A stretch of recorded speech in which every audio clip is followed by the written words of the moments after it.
Nossa, meu bolo baixou, eu fiz 2 vezes já que eu faço, meu bolo baixa. O que pode estar acontecendo? E quando a gente tem um bolo que baixa, nós temos que analisar principalmente duas coisas. Primeiro, vamos analisar a receita, se ela está equilibrada, né? Entre outras coisas, e depois o jeito que a gente assa esse bolo. Perfeito? Então vamos começar pela análise da receita. Quando a gente tem um bolo que baixa, uma grande possibilidade é que eu tenha tido algum problema na estrutura dessa minha massa. Então, o excesso de líquido na minha massa pode fazer o bolo baixar. Por quê? Porque se eu tenho muita umidade, muito líquido solto dentro da massa e minhas farinhas não são suficientes para absorverem aquela umidade, aquele líquido, eu tenho prejuízos na estrutura. Minha estrutura fica mais frágil. Logo, eu tenho uma chance maior do meu bolo baixar, do meu bolo solar. Dentro do nosso bolo, do nosso pão, né? Existem alguns processos químicos que acontecem durante o processo de cocção, de assamento desse produto. Exemplo, coagulação das proteínas. O que é isso? Proteínas dos ovos, das farinhas que estão ali, principalmente dos ovos, vão coagulando, vão ficando firmes. E aí eu tenho a formação da estrutura da minha massa, da firmeza da minha massa. Temos também a gelatinização dos amidos, né? Os amidos que estão presentes dentro das nossas farinhas. Eles, quando gelatinizam, dão estrutura e firmeza para a nossa massa. Quando a gente tem líquido demais na receita, essa coagulação das proteínas, essa gelatinização dos amidos não é suficiente para manter o bolo firme dentro do forno ou após você retirá-lo do forno. Por isso, essa é uma das principais razões para acontecer esse problema com a massa, da massa solar, da massa baixar, tá? Então, excesso de líquido, e aí seja leite vegetal, água, sucos de frutas, café, chá, o que você usar de líquido dentro da sua receita, tá? Excesso de ovos. Ontem eu fiz um vídeo também sobre a necessidade de pesar os ovos nas nossas receitas. Por quê? Justamente por isso. O ovo entra como um líquido dentro da nossa massa. E aí, se eles tiverem excesso, se você não pesa os ovos, por exemplo, né? Coloca ali um ovo jumbo, que pesa em torno de 70 gramas, em uma receita que foi utilizado como média, um ovo de 50 gramas, você vai adicionar muita umidade nessa massa. E aí você tem um prejuízo na estrutura da receita. Pode acontecer do bolo solar. Ah, mas então quanto de ovo eu posso pôr a mais? No máximo 10 gramas. Mais do que isso já vai afetar o resultado final. Pode, 15 gramas, 20 gramas, pode não fazer o bolo solar, mas vai dar diferença na textura, tá? Então é importante você seguir exatamente o que a receita indica. Quanto a líquido, não necessariamente o que está escrito na receita, né, o líquido de leite, água, suco de fruta, não necessariamente a quantidade que está recomendada na receita vai ser a quantidade que você vai usar. Por quê? Porque nós temos farinhas que absorvem os líquidos de maneiras diferentes. E a farinha que eu usei para fazer determinada receita pode absorver o líquido em quantidade maior do que a sua quando você for fazer em casa. E aí, se você usa a mesma quantidade de suco de laranja, por exemplo, seu bolo pode ficar muito líquido. E aí o resultado final pode ser alterado por conta disso, ter prejuízo na estrutura. Então, como que eu sei a quantidade que eu devo usar? Você precisa conhecer as suas farinhas. Conhecer as farinhas em geral no sentido de, essa farinha tem mais fibras, então ela vai absorver mais o líquido da minha receita, certo? Ir colocando o líquido aos poucos para você observar a textura dessa massa. Então é conhecer as farinhas e praticar, testar as receitas para você ir conhecendo na prática também.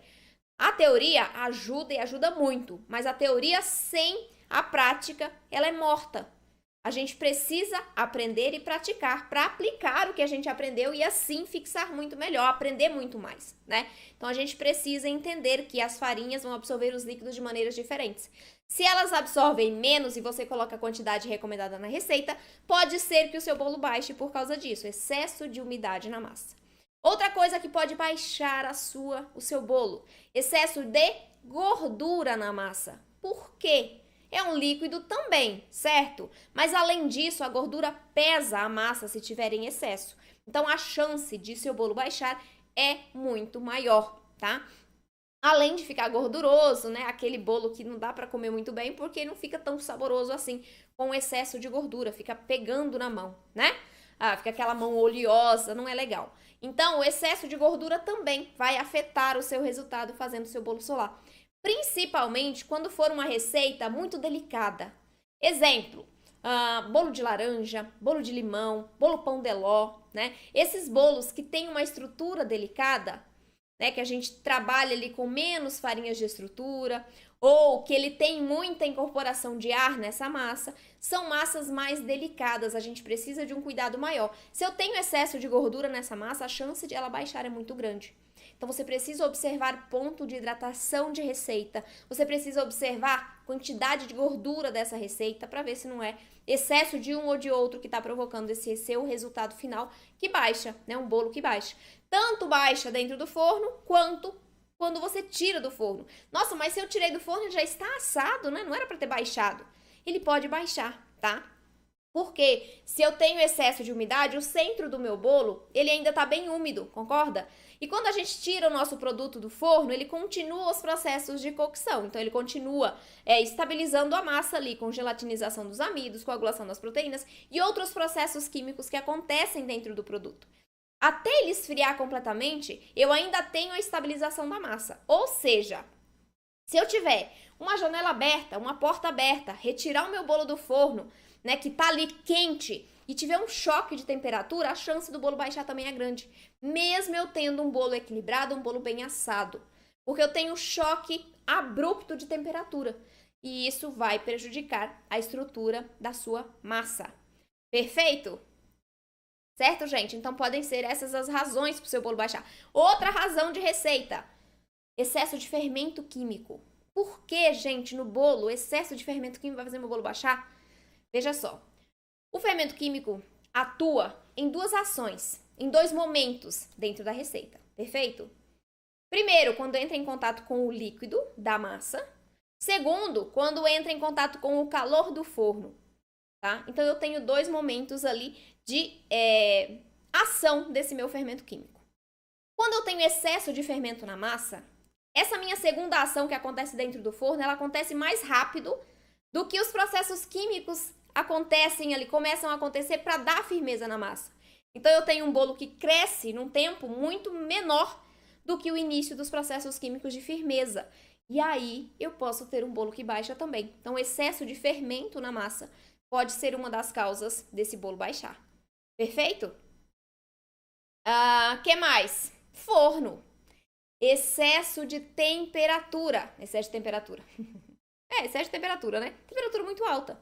Seu bolo pode baixar porque o seu forno está muito alto. Sua temperatura do forno está a 180, marcando no botão, mas lá dentro está 200, 220. Seu bolo vai crescer muito rapidamente, vai dourar muito rapidamente.